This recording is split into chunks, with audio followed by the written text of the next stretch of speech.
fragmenty z príbehov drsného 17. storočia na Kisuciach. Keď sa dnes pozriete na údolie Kisuce, vidíte pokojnú rieku a zelené kopce. Ale keby tieto brehy vedeli rozprávať, kričali by od bolesti. Vráťme sa v čase do 17. storočia. Do doby, keď tento kraj nebol len domovom pracovitých ľudí, ale brutálnym bojiskom. Bola to vojna suseda proti susedovi, dediny proti dedine. Nebola to vojna kráľov proti Turkom. Bola to vojna dvoch mocných panstiev, Strečna a Budatína, v ktorej sedliaci z Krásna platili tou najvyššou cenou.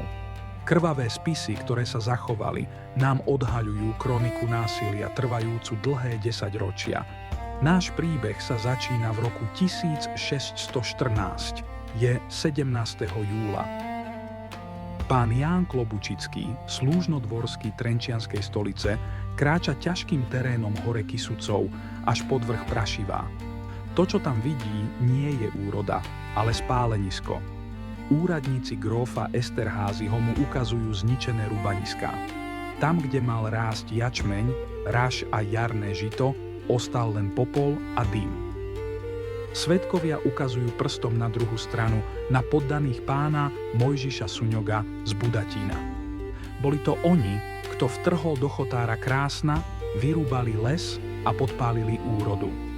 Bol to prvý signál, že mier v tomto údolí je len ilúziou. Ale to bol len začiatok.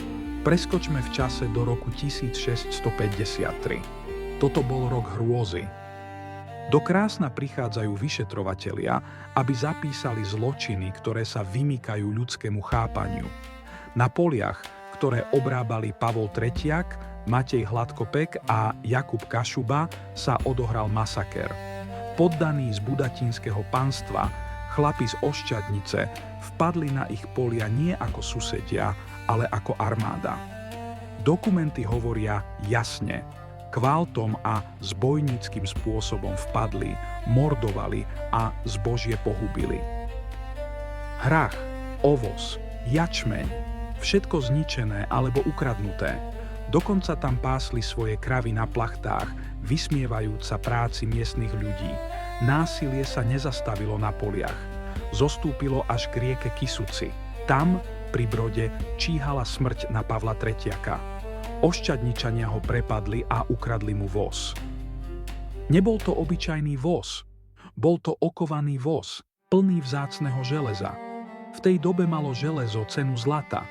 Zobrali mu ho násilím, priamo z vody, a nechali ho tam zbitého a okradnutého.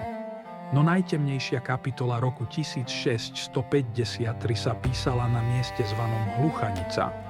Tam sa stretol osud s úbohým Jakubom Mitianom z Krásna. Nebola to férová bitka.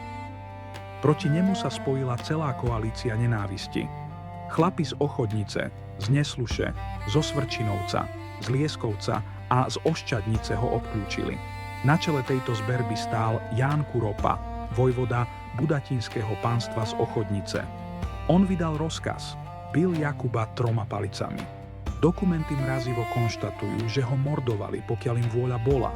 Jakub Mitian nemal šancu. Zomrel pod ranami palíc len preto, že patril nesprávnemu pánovi. A teror pokračoval aj v nasledujúcom roku 1654. Tentokrát cieľom neboli ľudia na poli, ale ich domovy. Na mieste zvanom Lazy stáli 2 chalupy. Jedna patrila Martinovi Tvrdému, druhá Martinovi Koprovi. Boli to ich útočiská pred zimou, ale ani tam neboli v bezpečí. Budatínsky poddaní prišli znova. Vtrhli dnu a nenechali kameň na kameni. Doslova, chalupy rozborili a rozhádzali. To, čo nasledovalo, bol čistý vandalizmus. Rozbili im pece, aby si nemohli upiecť chlieb ani sa zohriať. Pobrali im súdky. A čo bolo najhoršie, ukradli im zásoby na zimu. Kapustu vynášali von vo vreciach a v plachtách, ako by to bola vojnová korisť. Tieto rodiny ostali uprostred zimy, bez strechy nad hlavou, bez jedla a bez tepla. Táto vojna nemala pravidlá. Svedčia o tom aj desivé prísahy, ktoré museli chlapi skladať pred súdom, aby si zachránili krk. Predstavte si muža, ktorý kľačí a prisahá na Boha, Syna i Ducha Svätého. Prisahá, že nezabil Stanislava Maducha. Prisahá, že mu neodťal hlavu a nehodil ju v zlosti do vody Bystrice. Aká to musela byť doba, keď sa bežne vyšetrovali odťaté hlavy hodené do riek? Alebo iná prísaha, kde muž popiera, že by na chodníku do Brodna dobil na smrť Daniela Salavku. Tieto staré listiny z Krásna nie sú len suchým zoznamom škôd. Sú to krvavé stopy v snehu. Ukazujú nám život našich predkov v surovej nahote. Život, kde ísť na pole znamenalo riskovať smrť ubitím. Kde vlastniť voz so železom znamenalo stať sa terčom prepadu.